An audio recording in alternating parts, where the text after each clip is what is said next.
Hey, well, welcome to Urban Sanctuary. My guest today is a guy affectionately known as Rev Ray, Ray Montgomery, Executive Director of PACT, People Acting in Community Together, and of which Urban Sanctuary is a proud member congregation.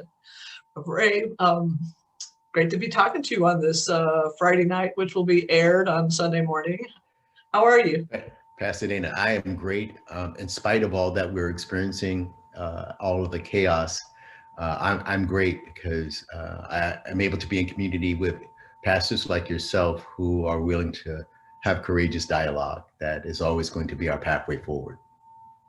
I've just been so grateful for that group of faith leaders that we're part of. What an amazing group of people. So I'm going to jump right into some of the questions I wanted to ask you today related to our scripture and the times we're living in and the liturgical season we're kind of journeying through.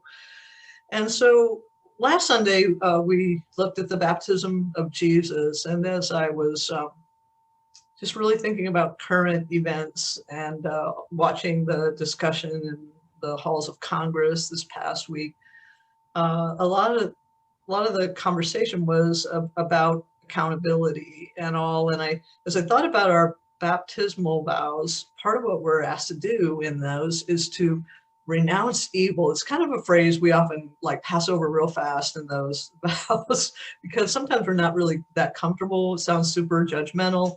Um, but at the same time, I hear in that this kind of sense of the invitation to hold each other mutually accountable, that if we would step into a place of deep injustice or harm, that we are promising to hold each other accountable about that. So what's your take on that part of our promise and how that's been kind of playing out in the halls of Congress? Well, I'll work it backwards. It really hasn't begun to play out yet. We get a lot of the theoretical 30,000 feet type of conversation. But what Christ did at his baptism was the beginning of a midpoint of the revolution. His birth and his immaculate conception was the beginning of the revolution.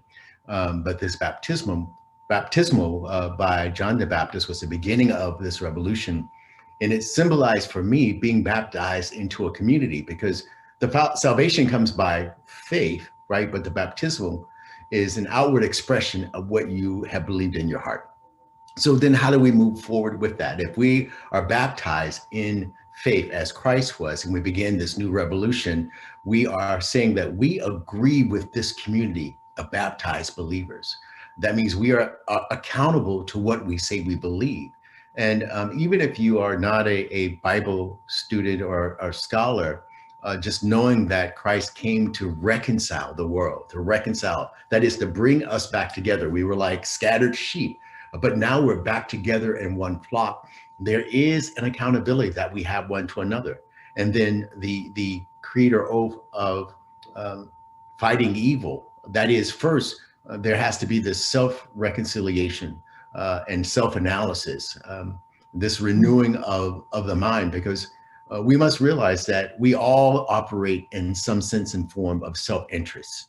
So to be Christ-like, to die to self, to be baptized into this great community means that, yeah, there are things I want to do for myself, but like the disciples who and members of that first church sold property to give to the community for those who did not have, we're saying that we believe based on our faith, not only that Christ is the Son of God, but in this baptismal, we belong to each other. We are no longer ourselves. Like, well, hey, related to that, Ray, um, this whole idea of accountability, anyway, as I was sitting with this just this past week, it suddenly, I've never really liked those passages all that much that seem to be kind of vengeful, calling for people to kind of be paid back for all the bad things they've done and punished. But yet at the same time, people who have suffered tremendously, under really oppressive circumstances in their life. Uh, it's like they're calling out to God that the people who aren't held accountable at all by anybody on this earth, might have a day of reckoning where the harm they had done and the persistent, consistent hurt to so many people would be accounted for. Do you think, what do you hear in those passages yourself anyway? Well, Dana, sometimes I'm telling you, it's good that I am a person of faith, because without being a person of faith in this dual mind, I would go insane. To give you an example, I mean, sometimes I rage like, God, I wish you would empower me to be like the prophet. But sometimes I feel like I want to be the prophet Samson with the jawbone of a jackal, slewing thousands of Philistines, right? So we see this paradigm within our text where we want to have the ability to strike back at the oppressor. In this present day, contextually, we want to strike back at white supremacy, racism, bigotry, xenophobia, homophobia, all these different things that oppress people. But the reality is, as we call out to God, God has already responded to us in creation. This is not God's doing. This is humanity's doing.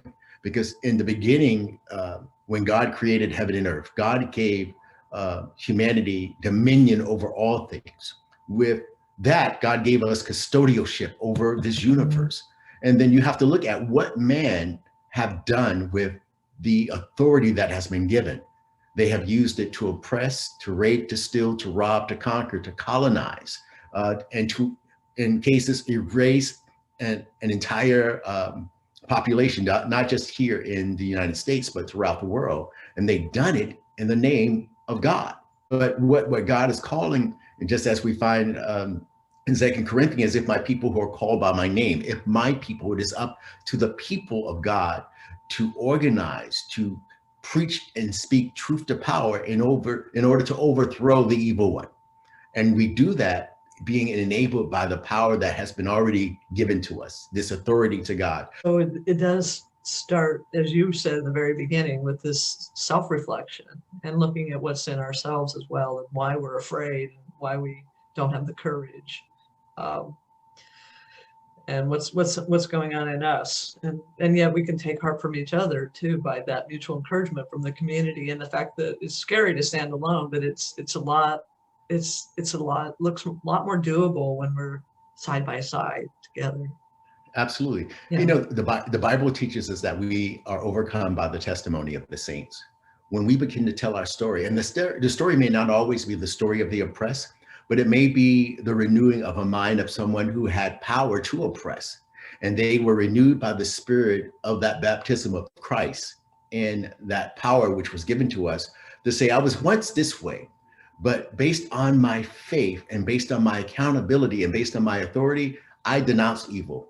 Now, as a part of my renewed mind, I want to pull in all the people who were like me, right? So you have two sides of the coin. You have those who oppress, who need to tell their story, their testimony of how they overcame by staying in community and fighting together to overcome the evil one. Then those who were the owners of power, the misuse of power, how they had a renewed mind and how they came in and decided to be a missionary or to make it their volition to call out or call in those who are like them to do better and to do good and to build this beloved community opposed to oppressing it.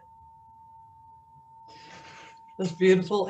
And so if in the text where Samuel is being called out and called forth today, that we're reading today, he hears that his call is based on the fact that God is doing something new, something that's going to make the ears of people tingle.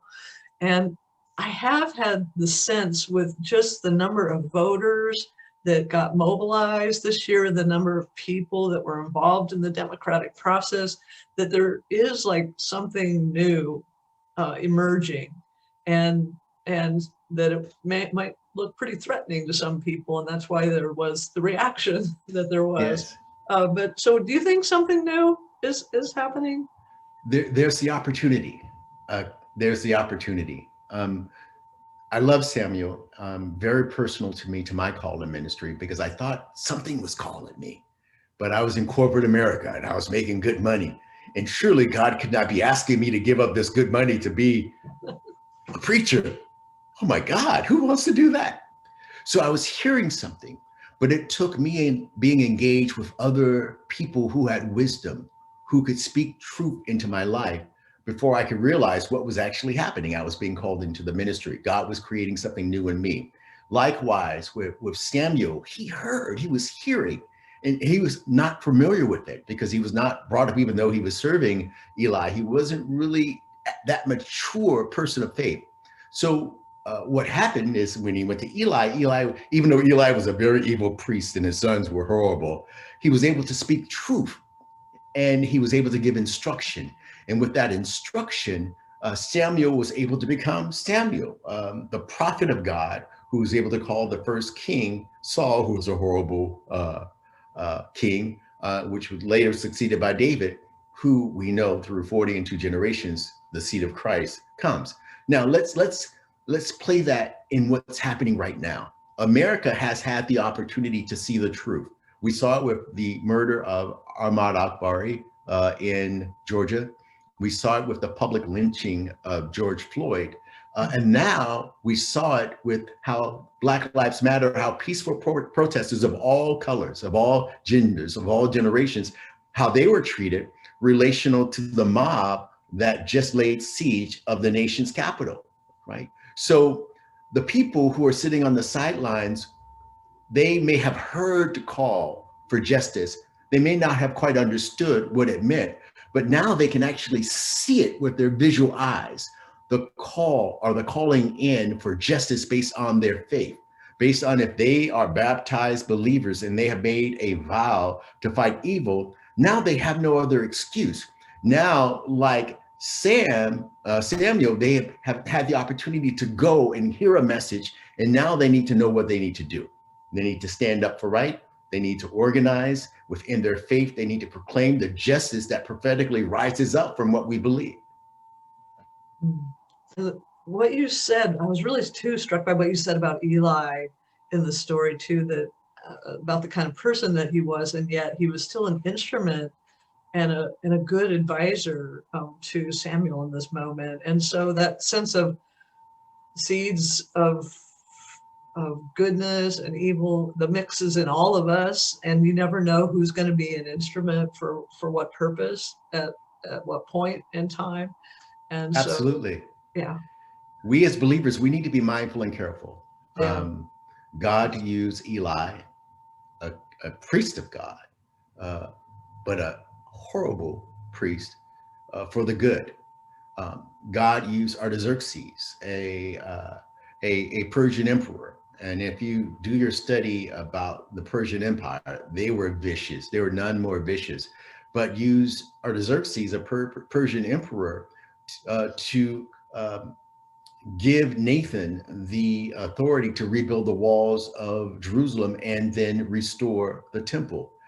If there were not for Judas, we would not know the betrayal that led to the Christ, that led to the crucifixion of Christ that gives us all salvation. So another pause in this discussion as we look at calling out evil, we still have to remember that piety is piety is a myth and a self-construct of man, and righteousness is another construct of man. So we need not fall into our areas of piety and righteousness, which are false narratives and man-made constructs, and be mindful that God can use any given situation, no matter how atrocious it is, to renew and to recreate.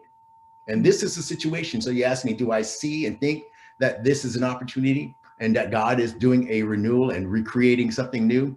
Absolutely. But are we listening, right? Are we receiving instructions?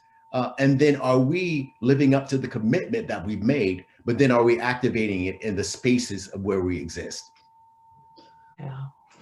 Thank you for challenging us in that way too. So as we wrap up, Ray, we got a really significant week ahead of us, this transition in our leadership. And as people of faith, what do you think is the most important things for us to be doing this week? Man, As people of faith, I'll fall on 2 Corinthians 2. If my people who are called by my name will humble themselves and pray, seek my face, turn from the wicked ways, then will I hear from heaven and heal your land. So this is a time of fasting. This is a time of praying.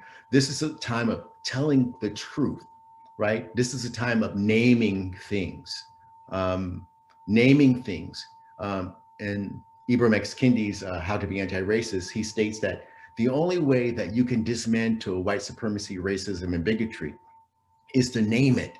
These type of conversations, we're speaking truth, and sometimes truth can be very challenging in certain communities. But the gospel teaches us is that it is the truth that sets us free, Yeah. right? So if we truly want freedom, we must have a true understanding of what that means based on our accountability to our faith. Yeah.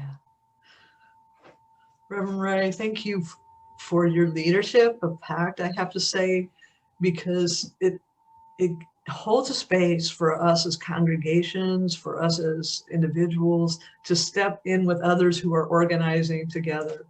And it feels so much more hopeful to me, and I think to our congregation and the others who are part of PACT, to feel like we're in this together, and that we're part of a larger movement with the National PICO and other organizers of other organizations as well. But it's so grateful to feel like we're part of a movement together.